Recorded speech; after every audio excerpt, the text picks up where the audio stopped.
네, 오늘 하나님 말씀 스바냐서 1장 말씀 함께 봅니다.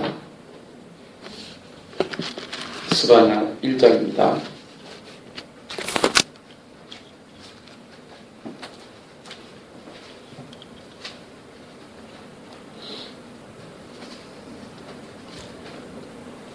제가 가지고 있는 성경책 1305쪽인데요. 스바냐 1장 찾으셨으면은 우리 한 목소리로 같이 봉독합니다. 아몬의 아들 유다왕 요시야의 시대에 스바냐에게 임한 여호와의 말씀이라. 스바냐는 히스기야의 현손이요 아마랴의 증손이요 그다랴의 손자요 구시의 아들이었더라. 여호와께서 이르시되 내가 땅 위에서 모든 것을 진멸하리라. 내가 사람과 짐승을 진멸하고 공중의 새와 바다의 고기와 거치게 하는 것과 악인들을 아울러 진멸할 것이라. 내가 사람을 땅 위에서 멸절하리라. 나 여호와의 말이니라. 내가 유다와 예루살렘의 모든 주민들 위에 손을 펴서 남아있는 바알을 그곳에서 멸절하며 그마림이란 이름과 및 그 제사장들을 아울러 멸절하며 또 지붕에서 하늘의 뭇별에게 경배하는 자들과 경배하며 여호와께 맹세하면서 말감을 가리켜 맹세하는 자들과 여호와를 배반하고 따르지 아니한 자들과 여호와를 찾지도 아니하며 구하지도 아니한 자들을 멸절하리라. 주 여호와의 앞에서 잠잠할지어다. 이는 여호와의 날이 가까웠으므로 여호와께서 희생을 준비하시고 그가 청할 자들을 구별하셨음이니라. 여호와의 희생의 날에 내가 방백들과 왕자들과 이방인의 옷을 입은 자들을 벌할 것이며 그날의 문턱을 뛰어넘어서 포악과 거짓을 자기 주인의 집에 채운 자들을 내가 벌하리라. 나 여호와가 말하노라. 그날에 어문에서는 부르짖는 소리가 제2구역에서는 울음소리가 작은 산들에서는 무너지는 소리가 일어나리라. 막데스 주민들아 너희는 슬피 울라. 가나안 백성이 다 패망하고 은을 거래하는 자들이 끊어졌음이라. 그때 내가 예루살렘에서 찌꺼기같이 가라앉아서 마음속에 스스로 이르기를 여호와께서는 복도 내리지 아니하시며 화도 내리지 아니하시리라 하는 자를 등불로 두루 찾아 벌하리니 그들의 재물이 노략되며 그들의 집이 황폐할 것이라. 그들의 집을 건축하나 거기에 살지 못하며 포도원을 가꾸나 그 포도주를 마시지 못하리라. 여호와의 큰 날이 가깝도다. 가깝고도 빠르도다. 여호와의 날의 소리로다. 용사가 거기서 심히 슬피 우는도다. 그날은 분노의 날이요 환난과 고통의 날이요 황폐와 패망의 날이요 캄캄하고 어두운 날이요 구름과 흑암의 날이요 나팔을 불어 경고하며 견고한 성읍들을 치며 높은 방대를 치는 날이로다. 내가 사람들에게 고난을 내려 맹인같이 행하게 하리니 이는 그들이 나 여호와께 범죄하였음이라. 또 그들의 피는 쏟아져서 티끌같이 되며 그들의 살은 분토같이 될지라. 그들의 은과 금이 여호와의 분노의 날에 능히 그들을 건지지 못할 것이며 이 온 땅이 여호와의 질투의 불에 삼켜지리니 이는 여호와가 이 땅 모든 주민을 멸절하되 놀랍게 멸절할 것임이라. 아멘. 예, 오늘 우리 소예언서 연구 35번째 시간입니다. 헛된 일이라는 제목을 가지고 하나님 말씀 함께 나눕니다.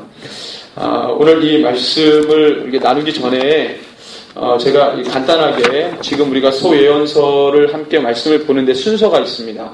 소예언서가 12권인데 대예언서 그러면 이사야, 예레미야, 에스겔, 다니엘이잖아요. 대예언서, 소예언서 구분은 분량의 차이가 있고 크게 쓰임받고 작게 쓰임받고 이렇게 해서 대소 구분이 아니거든요. 예언서 분량이 많으면 대고 적으면 소입니다. 그래서 하나님 앞에 부름받은 예언자가 총 16명 이 성경에 쓰여진 예언서. 그래서 이 소예언서를 우리가 중점적으로 보고 있는데 처음에 저희가 아모스서를 봤습니다. 순서대로 봤어요. 성경책 기록된 순서가 아니고 이 성경책에 있는 순서가 아니고 실제로 기록된 순서, 그들의 사역 순서를 가지고 우리가 이 성경을 봤습니다. 처음에 아모스 선지자에 대해서 봤고요. 그 다음에 호세야, 요나, 미가, 그리고 이제 스바냐를 본 건데 이 사실은 스바냐하고 비슷한 동시대의 선지자였던 나훔이 있습니다. 나훔. 요나 선지자가 100년 전에 쓰임 받았는데 이 요나 선지자가 북이스라엘을 멸망시켰던 아수르에 대해서 심판 예언했거든요. 그때 이 100년 후에 나훔이 똑같이 이 니느웨 백성, 이 아수르를 심판을 또 이제 이렇게 예언합니다. 요나 때는 하나님이 니느웨 가서 심판 명하니까 이제 요나 이야기 다 아시죠? 물고기 뱃속에 들어간 요나. 그때는 요나가 우여곡절 끝에 니느웨 성에 가서 이 복음을 전하니까 어설프게 전해도 놀라운 역사가 일어나서 아수르 사람들, 이 니느웨 성읍의 모든 사람들 다 회개했어요.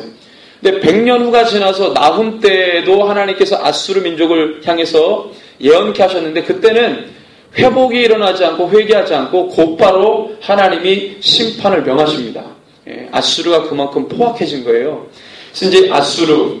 근데 이 나훔과 스바냐의 이 사역 시작 차이가 별로 나지 않고요.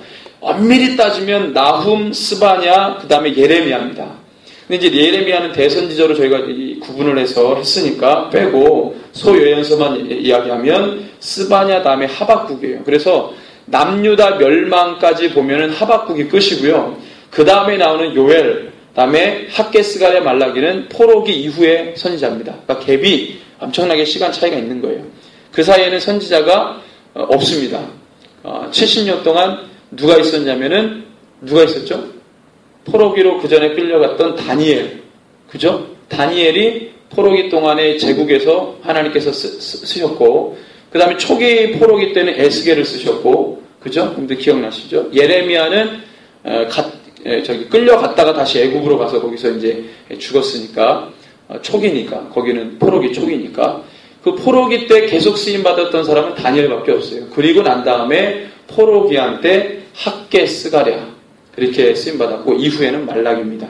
그래서 오늘 우리가 이 나훔은 니느웨이기 때문에 제가 오늘 스바냐를 우리가 보고 그 다음에 스바냐를 다 보면 나훔을 보겠습니다. 왜냐하면 남유다 이렇게 흐름이 있기 때문에 미가서도 남유다였죠. 그래서 남유다 흐름으로 보고 그 다음에 이제 니느웨 아수르를 이렇게 보기 위해서 오늘은 나훔을 먼저 보지 않고 스바냐서를 먼저 봅니다. 스바냐의 사역 시기가 여러분들 1장 1절에 보면은 아몬의 아들 유다왕 요시아의 시대에 그래서 스바냐가 사역했던 시기에 남유다 왕이 누구로 나오죠? 바로 요시야 왕으로 분명하게 기록이 되어 있습니다. 자, 요시야 왕 때에 스바냐가 부름받습니다. 그 스바냐에 대해서 소개를 하는데 히스기야라는 사람이 등장하고 히스기야는 누구죠? 남유다 왕이었죠. 이 히스기야의 현손이요, 아마랴의 증손이요, 그다랴의 손자요, 구시 아들 이렇게 얘기합니다. 그러니까 스바냐는 왕족입니다. 왕족. 히스기야의 현손이니까 스바냐는 왕족이에요. 그래서 아마도 이 스바냐는 왕족이지만 하나님께서 그 시대를 민족의 죄를 선포하고 회개케 하기 위해서 왕족이지만 그를 선지자로 부르십니다. 여러분들 선지자 그러면은요, 아시겠지만 굉장히 고달픈 삶을 살아야 됐습니다. 지금도 목회자의 삶이 그렇게 화려하진 않지만 마찬가지로 구약의 선지자들도요 굉장히 핍절하게 살았습니다. 그리고 사람들에게 굉장히 인정받지 못한 삶을 살았고 여러분들이 아시는 엘리야 같은 경우 우리는 위대하게 보지만 그 당시에 엘리야는 거의 왕따로 살았어요. 예레미야 같은 경우도 40년간 왕따로 살았어요. 다른 이 선지자들도 마찬가지고요. 그러니까 이 선지자로 부름받는다는 것 자체가 굉장한 십자가입니다. 그러니까 왕족으로 편히 살 수 있었지만 하나님이 그 편리한 삶을 다 버리게 하시고 척박한 사명을 감당하기 위해서 부름받은 이 선지자로 쓰고요. 예레미야 같은 경우도 여러분들 아시죠? 예레미야는 이 제사장 가문이었습니다. 제사장 가문이면은 선지자와 달라서 대대로 제사장으로 먹고 살 수 있어요. 그러니까 인생 보장되어 있었는데 하나님이 예레미야를 그렇게 살게 놔두지 않고 척박한 이 선지자 사역을 감당하도록 불렀죠. 그때 예레미야가 나는 못합니다. 나 아이라서 말을 할 줄 몰라요. 자꾸 이렇게 하나님의 소명을 거부했는데 주님이 내가 하겠다. 아들아 걱정하지 마. 그래서 예레미야를 쓰시잖아요. 그러니까 하나님 앞에 쓰임받았던 선지자들은요, 자기가 가만히 있으면 부모 때문에 또 내가 살아왔던 나의 어떤 이 가풍 때문에 그냥 이렇게 편리 살 수 있는 것도 하나님이 끄집어내가지고 마치 아브라함을 자기 본토 친척 아비집을 떠나게 하신 것처럼, 그래서 하나님의 뜻을 바라보게 하고 주의 사명과 소명만 바라보게 하는 그 척박한 땅으로 옮겼듯이, 하나님에서 시대를 위해 민족을 위해 쓰임받았던 그 선지자들은요, 자기 삶에 얽매이도록 내버려두지 않고 하나님이 세워가지고 시대와 민족과 열방을 위해 사용하셨다는 거예요. 그러니까 자기의 삶에 얽매일 수가 없어요. 그래서 안락한 모든 삶을 등지게 하잖아요. 신약의 대표적인 사람 누굽니까? 바울입니다. 바울이 대표적인 사람이에요. 물론 예수님의 12제자 중에 베드로 같은 경우는요, 여러분들 무식쟁이 그래가지고 갈릴리 어부 출신 이래가지고 가난하고 그렇지 않습니다. 이 베드로 같은 사람은요, 자기 선주였어요. 선주가 뭔지 아시죠? 배를 가지고 있었던 주인이었다는 거예요. 선주니까 여러분들 어부들에게 선주는요, 돈을 많이 법니다. 예. 그 다음에 갈릴리 지역은 이 어부들이 많기 때문에 또 제가 가보니까 물고기가 막 이만해요. 베드로 물고기라고 해서 봤는데, 그냥 이름이 베드로 물고기예요. 근데 봤는데 특별하게 베드로가 생긴 것도 아니고, 그냥 갈릴리 바다에서 사니까 베드로 물고기. 이래요, 막 물고기가. 엄청 잘 잡혀요. 그러니까 그냥 거기서 막 그렇게 살면은 대단히 잘 먹고 살 수 있는 거죠. 예. 선주였어요, 선주. 그것을 다 버려두고 자기 배를 버리고 아버지를 버리고 가족을 버리고 누구를 따라갑니까? 예수님을 따라갑니다. 여러분들 이 신약에 보면은 베드로가 주님 만날 때 장면이 굉장히 다이나믹해요. 어떻게 다이나믹하냐면, 자기가 밤새도록 그물질을 했는데 정말로 거기서 잔뼈가 굵은 사람 아니에요. 아니, 고기를 잡는 이 스킬 치면은요, 베드로를 따라올 수가 없어요. 제가 어떻게 이 어부들하고 견주어가지고 고기를 잘 낚기 위해서, 어부들이 잘하죠. 어디에 가면은 물때가 좋고 거기서 고기를 잘 낚을 수 있다는 다 바삭하게 아는 게 어부들인데, 밤새도록 했는데 한 마리도 못 잡았어요. 그래가지고 새벽에 그냥 투덜투덜대면서 그물을 이렇게 정리하고 있는데, 예수님이 많은 사람들 이끌고 막 뭔가 이렇게 썰을 푸시는데, 이 뭐예요? 베드로가 듣다 보니까, 그물 정리하면서 듣다 보니까 귀가 막 거기 가 있는 거죠. 그러면서 나중에 다 듣고 난 다음에 예수님이 베드로에게, 야, 저기다가 그물을 내려라. 근데 그 얘기 한 번에 저 얘기를 안 들으면 안 될 것 같은 그 감동에 의해서 베드로가, 내가 하루 종일 밤새 그물질을 해도 못 잡았지만 내가 말씀을 의지하여, 그게 3번 나옵니다. 말씀을 의지하여 내가 그물을 내리겠습니다. 내리니까 엄청난 일이 벌어지잖아요. 자, 그러면 여기서 우리가 예수 만나면 복 받는다, 예수 만나면 잘 산다. 예수 만나니까 베드로가 그렇게 잡고 싶은 고기를 못 잡았는데 예수 만나니까 잡히잖아요. 거기서 어떻게 합니까? 우리 같으면은, 와, 그렇다. 그러면 우리가 예수를 바라보는 게 아니라 주신 하나님을 바라보는 게 아니라 뭘 봐요? 물질을 봅니다, 물질을. 하나님이 내 인생 성공해 주셨는데 성공케 한 주님을 바라보지 못하고 성공한 그 상황과 환경을 보기 시작합니다.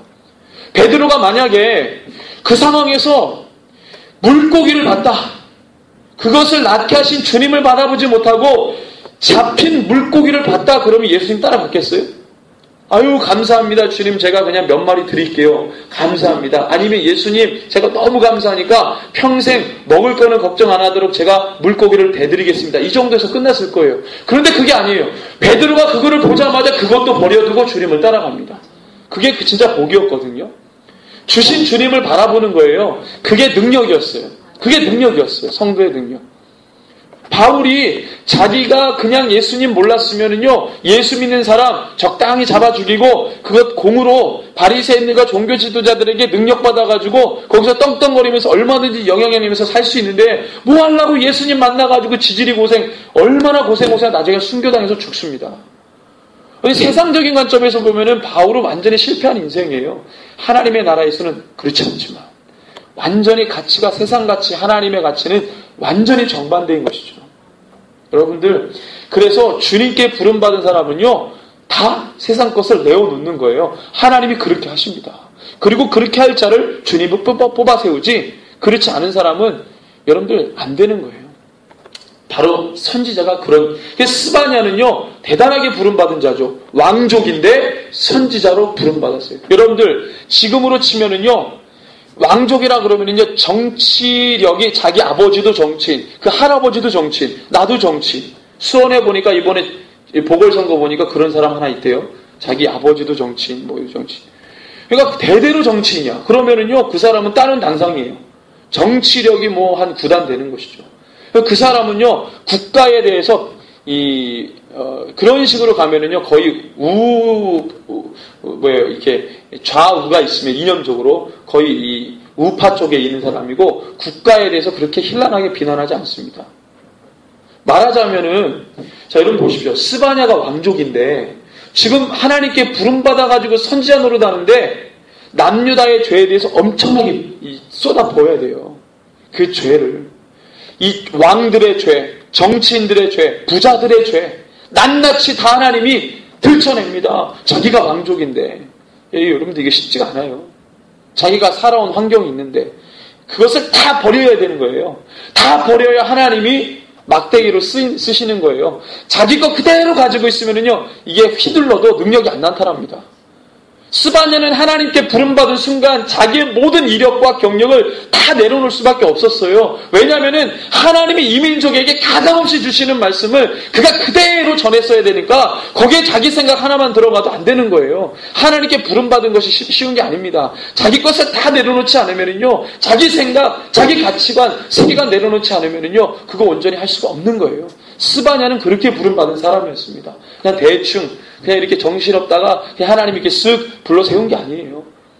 스바냐가 그렇게 왕족이었지만 하나님께 부름받았습니다. 오늘 말씀이 굉장한 말씀이거든요. 제가 오늘 말씀의 제목을 헛된 일 그랬는데 오늘 말씀의 키워드가 뭐냐면요, 우상입니다. 우상.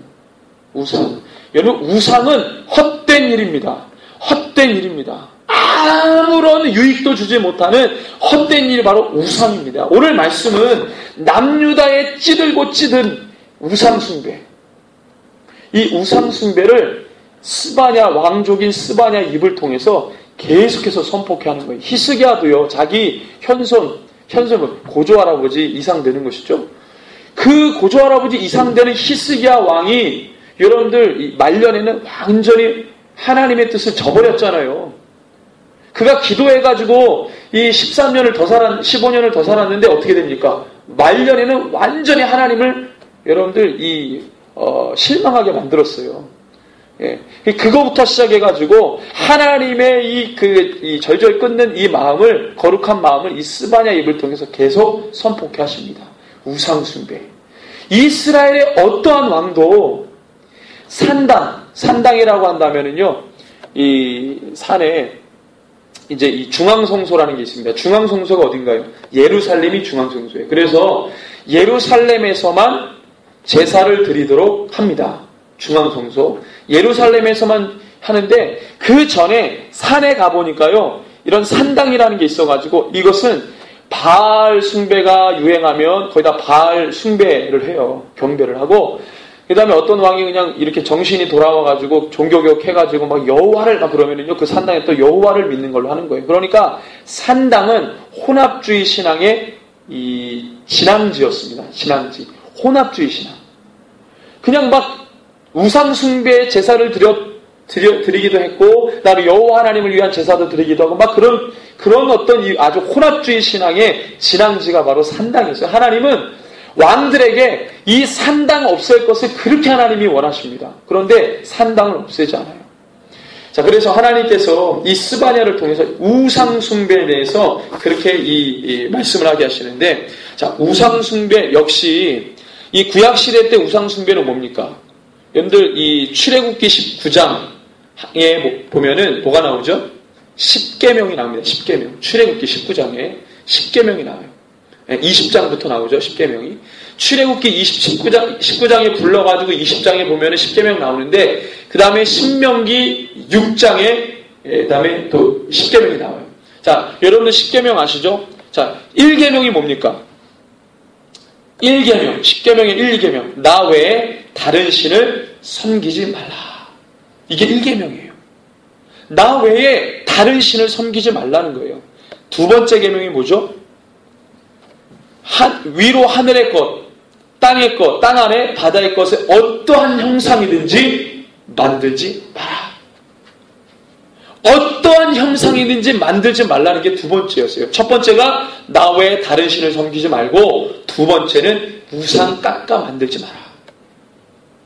그 다음에 이제 세 번째가 여호와의 이름 망령되게 끊지 말라. 쭉쭉 나오는 것이죠. 십계명에서 첫 번째, 두 번째가 뭐냐면요, 하나님 외에 다른 것을 섬기는 행위입니다. 하나님 외에 다른 신을, 다른 것을 섬기는 행위, 그것을 깎아 만들어가지고 뭐 하는 것, 다 우상숭배인데, 두 개가 그 개념이에요. 하나님이 이것을 정말 악하게 보시는 거예요. 우상숭배. 그래서 구약시대 때는요, 정말 보이는 우상이 있었어요. 정말 보이는 우상이 있었어요. 그래가지고 신약시대만 해도, 이 이스라엘 지역에 로마 제국이 이렇게 통치를 하고 있었을 때니까 로마 제국 황제의 환심을 사기 위해서 이 헤롯 가문이 대대적으로 자기네들 돈을 다 자비량으로 로마 황제 환심을 사기 위해서 도시 하나를 로마 이 도시하고 똑같은 도시를 막 재건합니다. 그 대표적인 도시가 가이사랴 빌립보예요.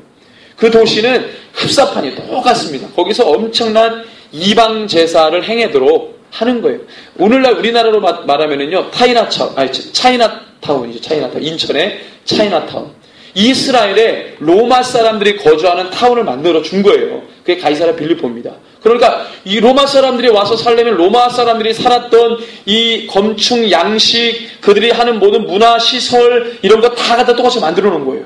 그들이 섬기는 우상, 신전, 이걸 그냥 다 헤롯 가문이 다 이 헤롯이 얼마나 나쁜 놈이냐면, 유대인들의 환심을 사기 위해서 헤롯 성전, 수르바벨 제2성전을 개보수해가지고 화려하게 만들어 놓죠. 그래서 유대인들에게 환심을 사가지고 유대 왕이 됐어요.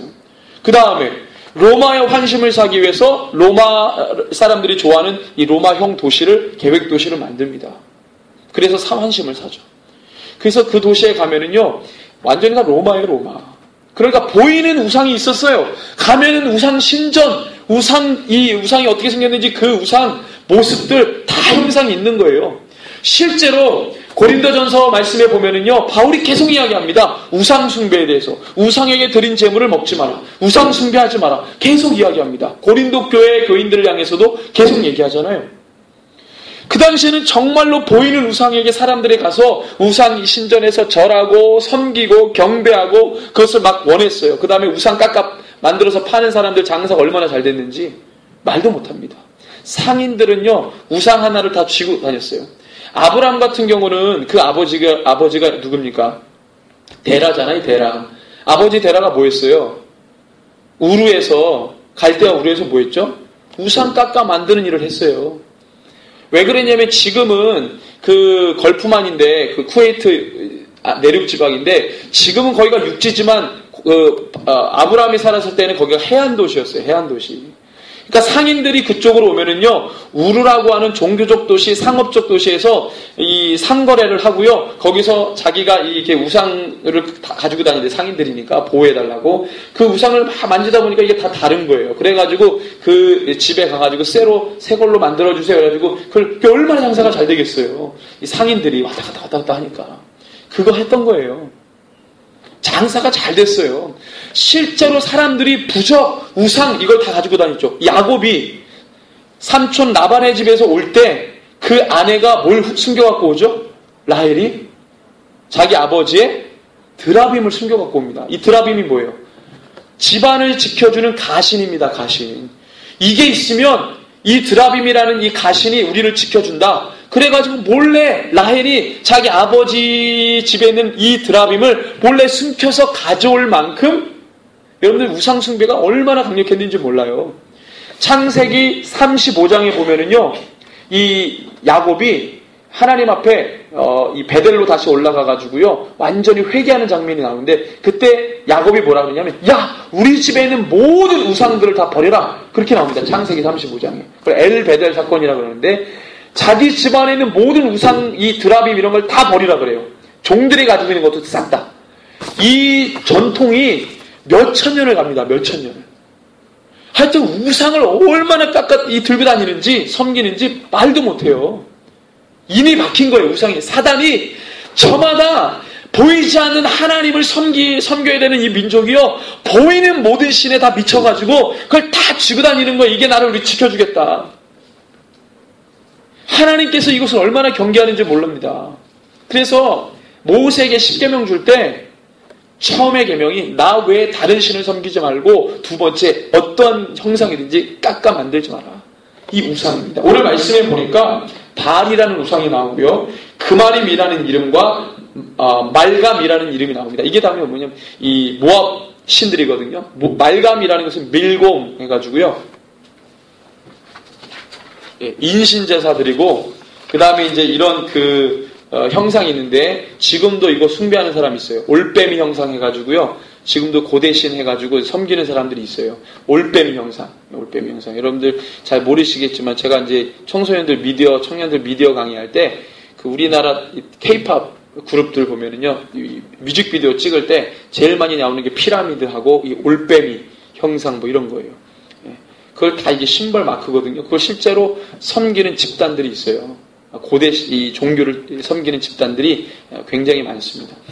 지금도 그러는데, 이 당시 때는 얼마나 이것이 창궐했는지 주님이 뭐라 그랬냐면, 내가 유다와 예루살렘의 모든 주민들 위해 손을 펴서 남아있는 바알을 그곳에서 멸절하며 그마림이란 이름과 및 그 제사장들을 아울러 멸절하며, 또 지붕에서 하늘의 묵별에게 경배하는 자들과 경배하며 여호와께 맹세하면서, 여기 중요합니다. 하나님께 맹세하면서, 하나님도 섬기면서 뭘 해요? 말감을 가리켜, 밀곰을 가리켜 맹세하는 자들이에요. 혼합주의 신앙입니다.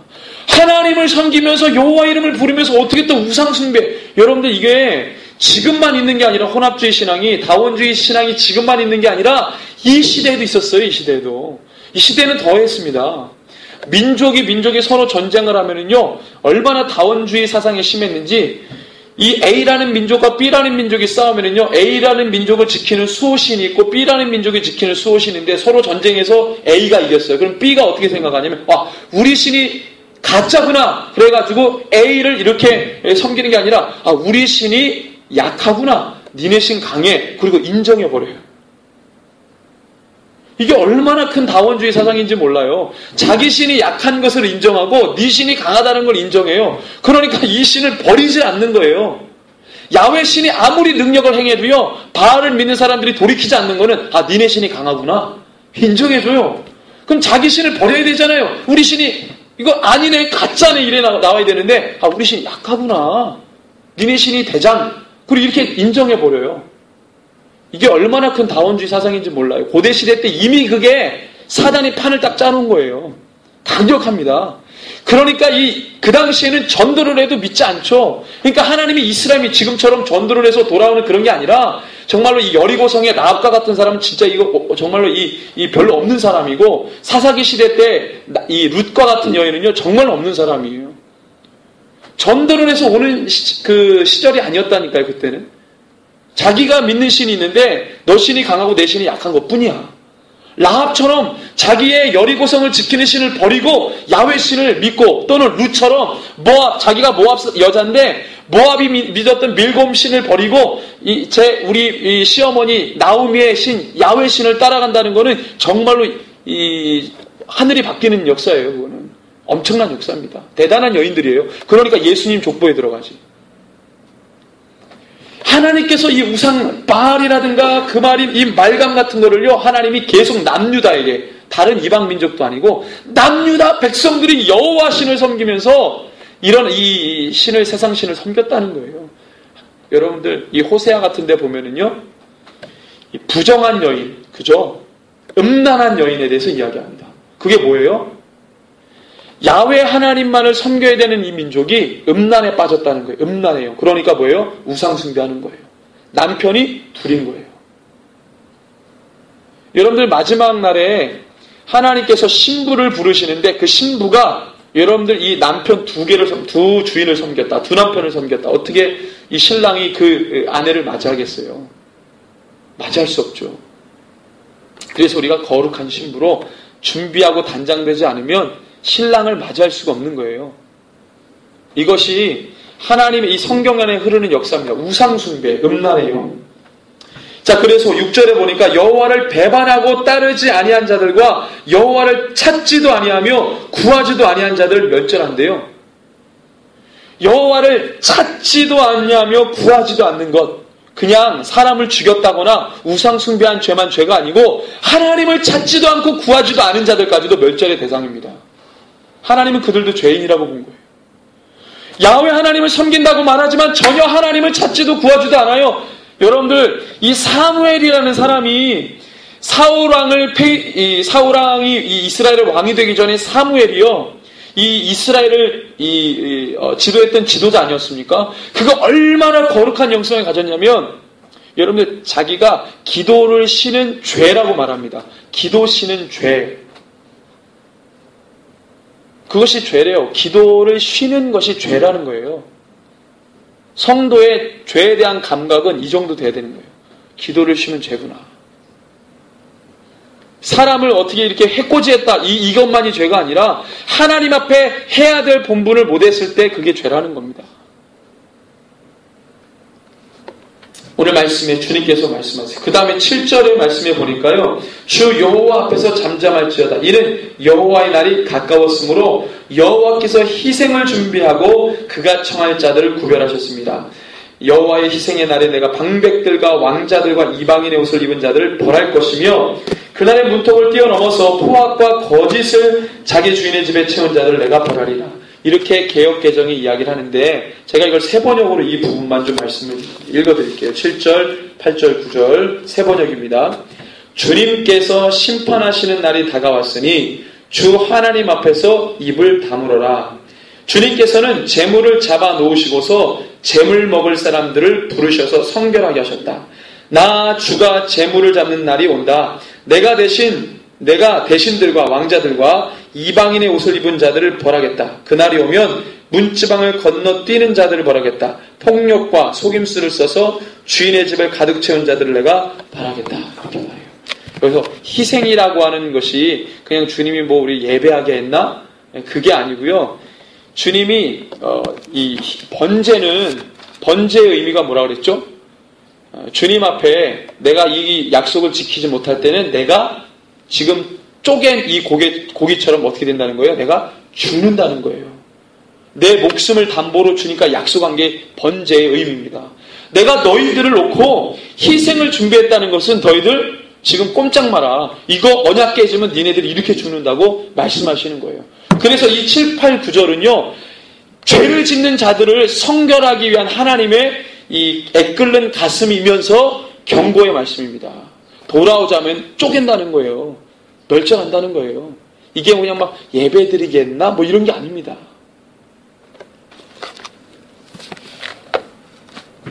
계속해서 주님이 이 남유다 백성 스바냐를 통해서 계속해서 경고하시는데 13절에 12절부터 읽습니다. 그때 내가 예루살렘에서 찌꺼기같이 가라앉아서 마음속에 스스로 이르기를 여호와께서는 복도 내리지 아니하시며 화도 내리지 아니하시리라 하는 자를 등불로 두루 찾아 바라리니, 이렇게 말합니다.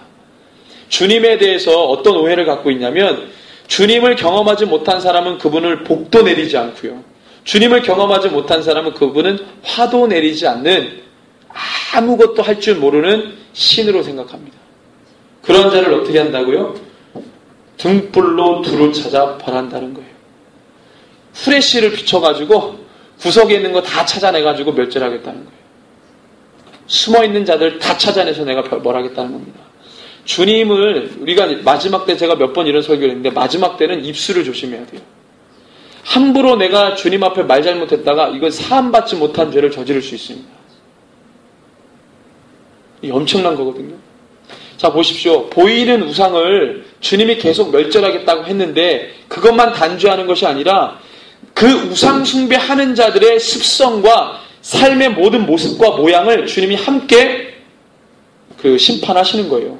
단순히 우상 보이는 거 이게 아니고요. 보이지 않는 그의 심령과 마음 가운데 이미 자리한 하나님을 배반하고 등지려고 하는 모든 모습들과 그 시도들을 주님이 그냥 다 단죄하신다는 거예요. 그래서 지금 신약에 오니까 이 주님께서 말씀하시는데 골로새서 3장 5절에 보니까요. 뭐라고 말씀하십니까? 탐심은 뭐다? 우상 숭배다. 보이는 것 또 우상 숭배지만 탐심도 우상 숭배라고 말씀하시는 거예요. 내 안에 모든 육적인 모든 원함이 우상 숭배가 될 수 있다는 것입니다. 하나님이 빠진 육적인 모든 원함과 바램이 우상 숭배가 된다는 거예요. 하나님이 우선이 되지 못하는 모든 것들은 우상 숭배가 된다는 것입니다. 고린도전서 10장 14절을 한번 찾아서 읽어봅니다. 고린도전서 10장 14절.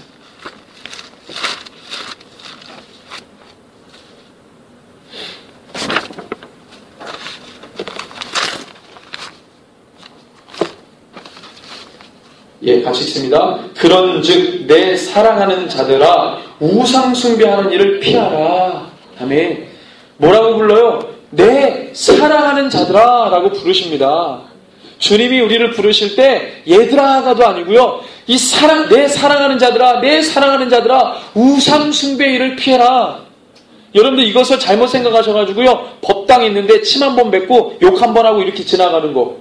그 다음에 이 어떤 절이 있으면은요, 이렇게 차를 타고 가다 절이 이렇게 딱 보이면 눈을 감고 가든가 싹 피해서 가. 이런 정도 수준의 얘기가 아니라 내 삶 가운데 내 심령과 마음을 두드리는 세상의 모든 소욕들을요, 어떻게 하라는 거예요? 우생숭배라고 여러분들 알고요. 그것을 버리라는 겁니다. 버리라는 거예요.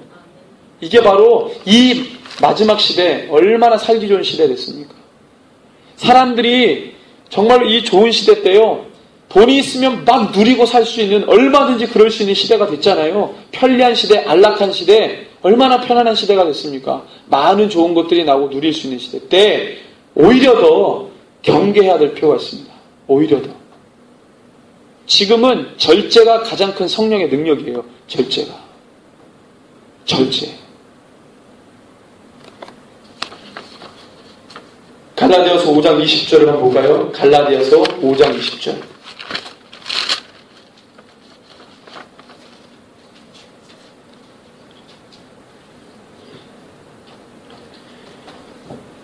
예, 19절부터 24절까지 한번 읽어보죠. 시작. 육체의 일은 분명하니 곧 음행과 더러운 것과 호색과 우상숭배와 주술과 원수 맺는 것과 분쟁과 시기와 분냄과 당 짓는 것과 분열함과 이단과 투기와 술취함과 방탕함과 또 그와 같은 것들이라. 전에 너희에게 경계하는 것 같이 경계하노니 이런 일을 하는 자들은 하나님의 나라를 유업으로 받지 못할 것이요 오직 성령의 열매는 사랑과 희락과 화평과 오래 참음과 자비와 양성과 충성과 온유와 절제니 이 같은 것을 금지할 법이 없느니라. 그러므로 그리스도 예수의 사람들은 육체와 함께 그 정욕과 탐심을 십자가로 박았느니라. 아멘.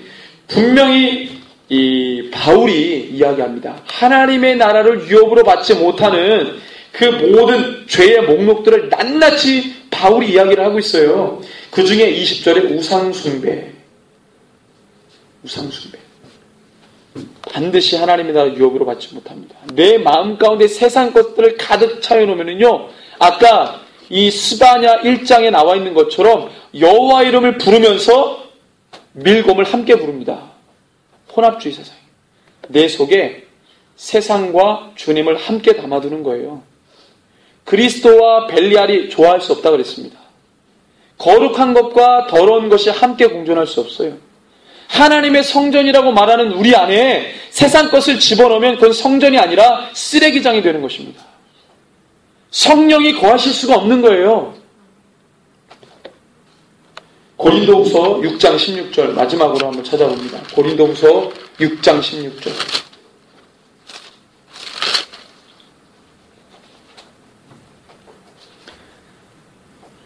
네, 읽습니다. 하나님의 성전과 우상이 어찌 일치가 되리요? 우리는 살아계신 하나님의 성전이라. 이와 같이 하나님께서 이르시되 내가 그들 가운데 거하며 두루 행하여 나는 그들의 하나님이 되고 그들은 나의 백성이 되리라. 아멘. 아멘. 그래서 율법에 보면은요, 부정한 것을 만지지도 말라 그랬어요. 죽음과 시체를 만지면 안 된다고 말합니다. 왜냐면은요, 거기에 무슨 병균, 그게 아니라 이 백성에게 거룩이라는 것을 가르쳐 주기 위해서 그렇게 하신 거예요, 하나님이. 거룩. 음식을 먹는 것도 거룩. 늘 거룩을 묵상하라고 말했습니다. 음식 먹는 거, 옷 입는 거, 삶의 모습, 병에 관련된 거 하나하나까지, 숟가락 하나하나까지. 그래서 그들은요, 이 밥을 먹는 이 주발도 씻어요. 그러니까 모든 삶의 양식이 하나님이 거룩하니 너희도 거룩하라. 내 백성, 하나님이 우리 하나님 아닙니까? 아버지가 거룩하니 자녀도 거룩해야 되잖아요. 거룩이라고 하는 이 주제를요, 계속 그 백성들에게 학습시키는 거예요. 내 백성이니까. 모든 삶에 있어서. 여러분들, 우상숭배는 헛된 일입니다. 버려야 돼요. 세상의 헛된 소망과 야망, 육적인 모든 것 다 우상숭배예요. 거기에 주님 빠지면, 예수 없으면 우상숭배입니다. 한 사람이요, 예수 없이 이 세상 소망 품다가요, 나중에 공허함에 빠지게 돼요. 분명히 그렇습니다. 지금 당장은 모르지만 시간이 지나면은요, 반드시 그 일이 일어나요. 반드시. 자, 그래서 제가 마지막으로 드릴 말씀은요, 지금은 보이지 않는 우상숭배가 굉장히 강력합니다. 지금은 보이는 우상숭배는 보이지 않는 우상숭배의 힘을 다 실어줬어요. 지금 특별히 불교라든가, 불교는 거의 지금 이렇게 표현할 수 있어요. 사향 종교입니다. 사향길로 내리는 종교예요. 불교는.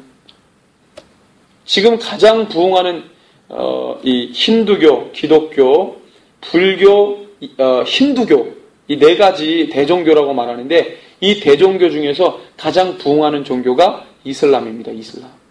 엄청 부흥합니다. 불교, 사향, 힌두교 같은 경우는 포교라는 것이 없으니까 거기는 그냥 믿고 있는 사람만 해도 수십억이거든요. 힌두교는 엄청나죠. 그 나라 사람이 그러니까. 기독교는 계속 감소입니다. 감소. 이슬람은 계속 창궐합니다. 미국 내 이슬람 인구가 엄청나게 증가합니다. 유럽 내에도요. 여러분들 영국은 국가 장관 같은 경우에 이슬람을 믿는 장관이 있어요. 영국에. 독일 같은 경우는 2020년도 되면은 이슬람 국가가 됩니다. 그건 독일 통계청이, 연방 통계청이 이야기했어요. 발표했습니다. 왜냐하면은 무슬림들은요, 포교 방법이 애를 낳는 거예요. 애를 한 번에 8명씩 낳습니다. 그러니까 유럽 사람은요, 결혼도 지금 프랑스 같은 경우는요, 결혼을 안 한다 그러죠? 결혼 안 합니다. 프랑스 사람들 결혼 안 하려고 하고요. 애를 낳아도요, 1명 아니면 2명이에요. 그나마 프랑스가 유럽 내에서 평균치로 보면 2.1명 그래가지고요. 가장 많이 출산율이 가장 많은 나라였는데, 이제는 결혼을 안 하기 때문에 그것도 감소가 되는 거예요. 네. 그래서 저희가 성령 충만해가지고 애를 넷을 냈는지 모르겠는데, 네. 저는 어떤 이 새내기 부부한테 절대로 애 많이 낳지 말라고 합니다. 국가가 도와준다 이러는데 절대 못 도와줘요. 그냥 하나만 낳아서 잘 기르면 돼요. 할렐루야. 하나만 낳아서 예수의 군사로 만드는 거예요. 그게 가장 좋습니다. 하여튼 지금 전 세계 종교 추세가 그렇습니다. 지금 그래서 보이는 걸로는요, 이제는 지나갔어요. 보이지 않는 우상 숭배에 대한 싸움이 대단히 지금 일어나고 있습니다. 뭡니까? 우상 중에서 가장 큰 우상이 지금 만몬이죠. 만몬이 뭡니까? 물질의 신입니다. 물질의 신. 사단이 만몬이라고 하는 이 종교를 가지고요, 사람들을 다 무너뜨려 놨어요. 돈에 안 넘어가는 사람이 없어요. 교회도 돈 때문에 다 무너지고 깨지고 박살나고 난리가 났습니다. 돈 때문에 무너지는 거예요. 신앙도 돈 때문에 무너지고요. 다 팔아먹는 거예요, 신앙은. 돈이에요, 돈. 돈 앞에 장사 없다고. 만몬의 영이 지금 가장 강력하게 역사합니다. 전 지구적으로 시장경제 체제 안에서는요, 만몬이 왕이에요. 얼마나 사람들이 경배하는지 모릅니다. 계시록에 보면 마지막 때 세상 사람들이 경배합니다. 만몬의 영. 세상 짐승에게 경배해요. 그게 뭡니까? 진짜 이 호랑이 같은 짐승이 나와가지고 옆에 경배하겠어요? 그런 말이 아니죠. 세상을 장악하고 있는 만몬의 영, 세상 모든 지배체제에 그것에 사람들이 경배하고 자기의 신앙을, 자기의 모든 신뢰를 다 거기에다가 위임해놓고 그것을 굉장히 경배합니다. 예수를 믿는 사람은요, 마지막 때 선지자처럼 고독해야 되고 외로움과 싸워야 될 수도 있어요. 예수만 부르짖는 사람은 고리타분한 사람, 원리원칙주의자, 좀 정치적으로는 우파, 이런 식으로 자꾸 편가르게 합니다. 배타적인 사람, 이럽니다. 사랑 없다, 이렇게 말합니다. 포용력 없다. 예수만 부르짖는 사람. 진리가 아니면 절대로 용납이 안 됩니다, 우리는.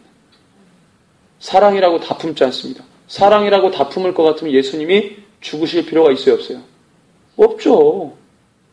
그냥 품어버리면 되지. 왜 예수님을 죽여요, 죽이기를 주님이. 죄를 사랑으로 품기 전에 뭐가 없어져야 돼요? 죄가 없어져야 되는 거예요. 그래서 예수님 이 땅에 오셔서 우리를 위해 죽으신 겁니다. 저와 여러분들이 하나님의 그 사랑을 호도하지 않고 마지막 때에 주님의 뜻을 이루어가는 헛된 일에 빠지는, 이 망상에 빠지는 우상 숭배자들이 아니라 오직 예수만 부르는 그리스도인이 되기를 주님의 이름으로 축원합니다. 함께 이 시간에 우리 기도했으면 좋겠습니다. 주님, 우리의 심령과 마음 붙잡아 주시옵소서.